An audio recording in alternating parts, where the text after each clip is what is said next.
Sa isang malayong bayan ay dito nakatira ang isang batang si Bimboy.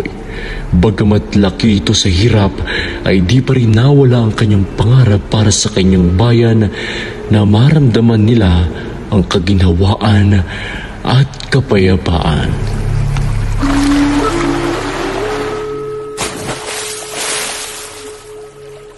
Oh, Turoy, sige, lumublob ka na dyan.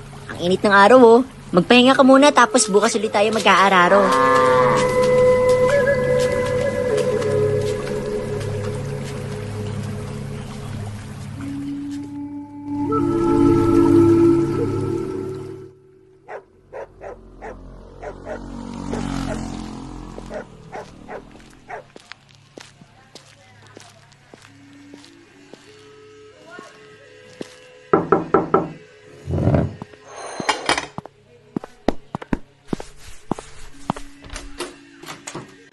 Maganda nga po, Nali Marta. May napansin po ba kayong armadong grupo na dumaan dito? Wala naman ho, sir. Tahimik lang dito sa amin. Ang buti po kung ganon. Ingat po kayo, ha.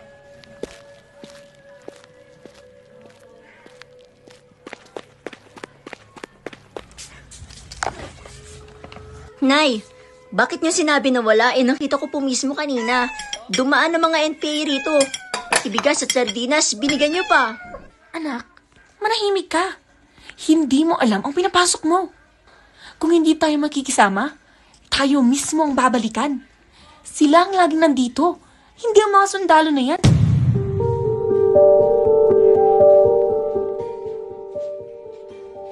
Pero Nay, hindi ba't delikado yun? Para tayong kakampi sa kanila. Anak, sa hirap ng buhay natin, minsan wala kang mag-aagawa kundi umayon na lang sa agos.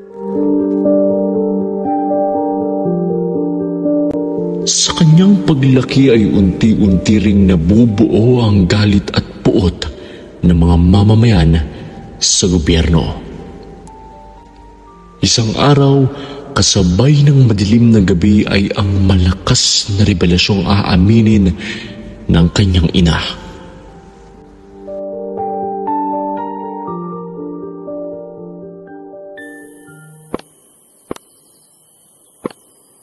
Nay, ano po yun? Bimboy? Po. Dapat kang malaman, ha? Opo. Huwag kang magugulat. Matagal na akong sumusuporta sa NPA. Ano po? Oo. Kasi tignan mo naman, anak. Sa tagal ng panahon, may dumating bang tulong mula sa gobyerno? Ilaw, kalsada, tubig wala. Pero... Hindi natin ramdam ang gobyerno rito. Pero silang lagi nandyan. Pero Nay, kung sasama po ba tayo sa kanila, sigurado ba tayong may magandang pupuntahan? Basta ang alam ko, wala tayong maasahan sa gobyerno.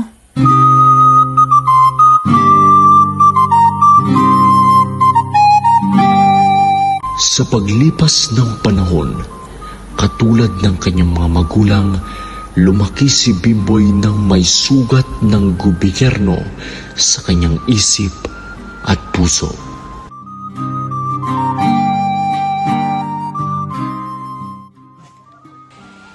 Mabuhay si Kagawad Bimboy! Siya ang pinuno ng mga kalalakayan dito. Mga kasama, panahon na para ipaglaban natin ang karapatan natin. Hindi tayo naririnig sa baryo kay dadalhin natin ang ating tinig sa lungsod. Sumama kayo sa rally sa kabisera! Tama! Kailangang marinig ng gobyerno ang galit at hinaing ng mga magsasaka! Huwag matibaka! Huwag matakot! Huwag matibaka! At dumako naman tayo sa isang mainit-init na balita hinggil sa kasalukuyang pag-iingay ng mga rallyista sa harapan ng Malacanang. Kamusta ang sitwasyon dyan, Maneng? Kasamang mangkopong nagkaroon ng tensyon sa pagitan ng rallyista at kapulisan matapos magpumilit ang mga ito na pasukin ang Malacanang. Napilitan ng mga pulis na gamitan ng water cannon ang mga ito para itabay sila dahil nagdulot ng mabigat na daloy ng trapiko ang presensya ng grupo.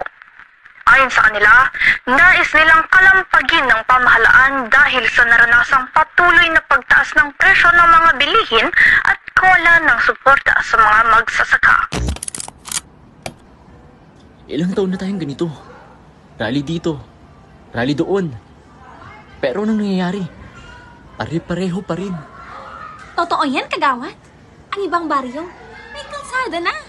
May irigasyon. Tayo, naku, naiiwan. Kasi lagi tayong kumukontra. Laban tayo ng laban pero wala namang malinaw na bunga. Dahil sa mga pangyayari ay naliwanagan ang pag-iisip ni Bimboy. Muli siyang nagtiwala sa gobyerno.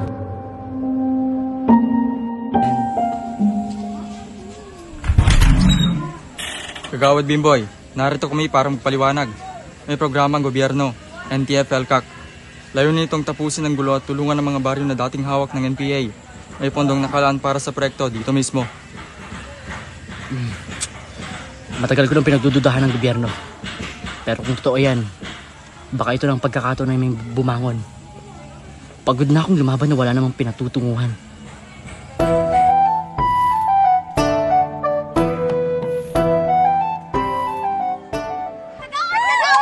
May farm to market road na! May ilaw na sa gabi at malinis ng tubig!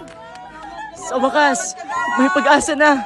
Dati takot at dilim lang pero ngayon, ramdam na natin ang gobyerno. Ito ang totoong pagbabago. Hindi sa sigaw, hindi sa baril, kundi sa kapayapaan at pagtutulungan.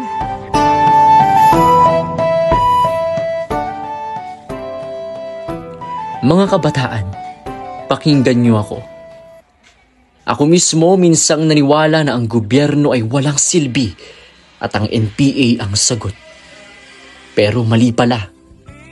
Wala silang dinulot kundi takot, pagkakahati-hati at pagkabalam ng ating baryo.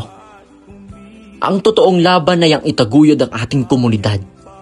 Ang tunay na sandata ay hindi baril, kundi pagkakaisa at pagtitiwala sa tamang landas.